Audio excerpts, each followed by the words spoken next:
I'm sure there's a ton of people out there who have had similar situations where they went in to get some type of permanent makeup done, whether it's, lip blush or eyebrows. I've seen freckles. A lot of times we see scalp micropigmentation too, where, a person goes and they get scalp micropigmentation and then they'll try to fix it by blending in things or even concealing it with flesh tone pigment instead of just trying to do laser. So I do think that a lot of people are getting hip to the scene now when it comes to like knowing that laser is a possibility, but I don't think everybody knows. I sure didn't know. Like I said, I was afraid to do laser on my lips because the information out there is not accurate anymore.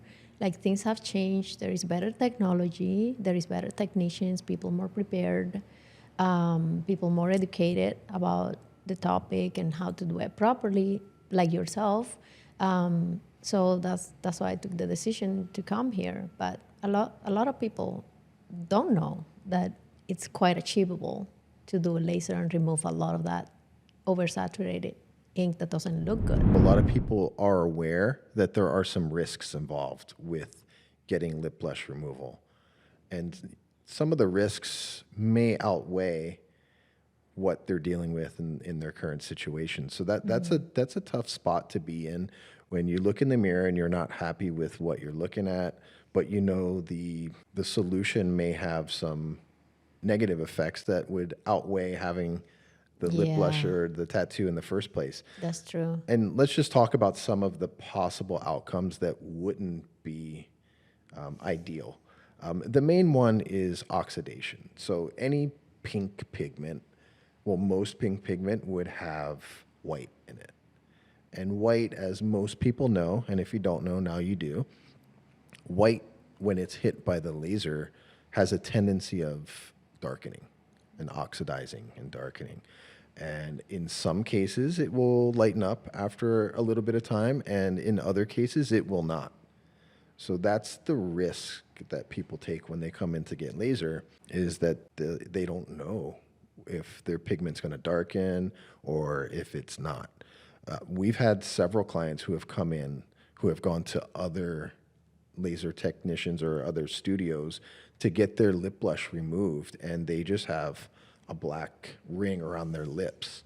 And we've even had a client who not only had black pigment around her lips, but she had severe scar tissue from somebody trying to remove it with saline. So not only did she have the negative experience with the laser, but then she had one with the saline as well. And, some things are irreversible. Yeah. When you have extreme scar tissue and you have pigment encapsulated in that scar tissue, it's very difficult to get that pigment out, if not impossible. Yeah. And this particular client, she was flying in every 8 to 12 weeks to try to break up that scar tissue with the laser, because our laser actually does that a little bit too, where it can break down the scar tissue. And if that scar tissue is broken down, it may release those pigment particles. But that's a lot of trauma to your lips, and that's a lot of time and money that you're spending and not knowing if you're going to get the results that you're looking for. So it's really unfortunate. I wish artists would start using pigments that were a little bit more laser friendly. And, if you market something as semi-permanent, which a lot of people say, this is semi-permanent makeup. Okay, so what makes it semi-permanent then? Is that a true representation of what's being put in your body? Or is it permanent? And when we say permanent, I mean permanent even to the point where the laser won't remove it. That's extreme. Pretty permanent. That's extreme. So if it was a perfect world, I think artists would start getting kind of, changing their ways a little bit and maybe selecting pigment that was a little bit more laser friendly.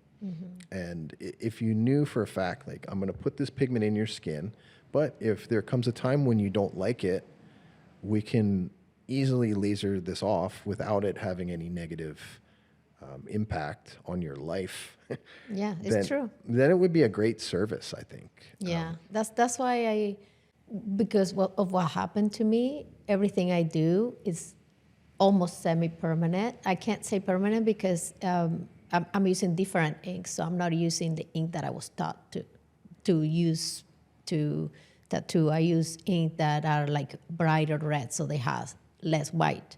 So I know that's gonna be easy to be removed, and inks that are not too mixed with yellows and oranges, because I know that's gonna also not be easy to be removed. And you have to work lighter and apply less ink. Like when people come in and ask me for a heavy makeup look, I say no. You can say no if you're not comfortable, or if you know it's not gonna be good for them. Oh, they wanna go with somebody else, fine. But it's not, I don't wanna cause that to them.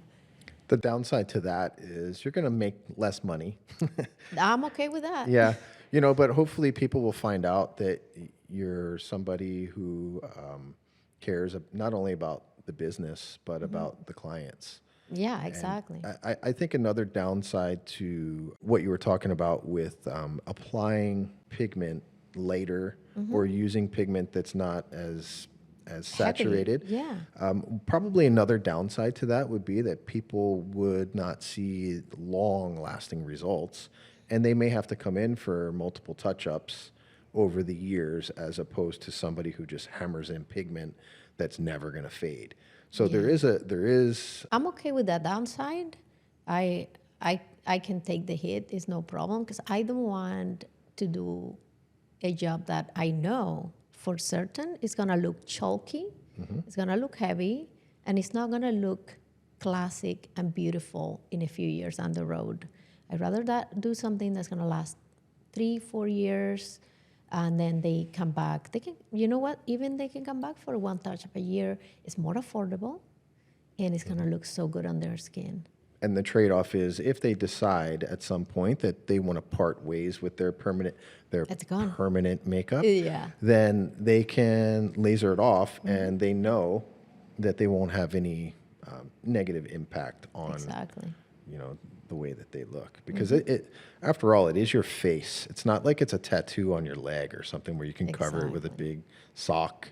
It's right in front and center on your face. So there's a huge responsibility for all permanent makeup artists. Yeah, I always tell my clients, I'm harmonizing your face and putting it together. I'm not making a highlight. If you put too much color on one thing, but people are gonna be looking just at your lips, or just at your brows, or just at your head. Like, that's not the whole point. The whole point is to bring it together so you wake up in the morning, feel good, and you're ready to go. That's it.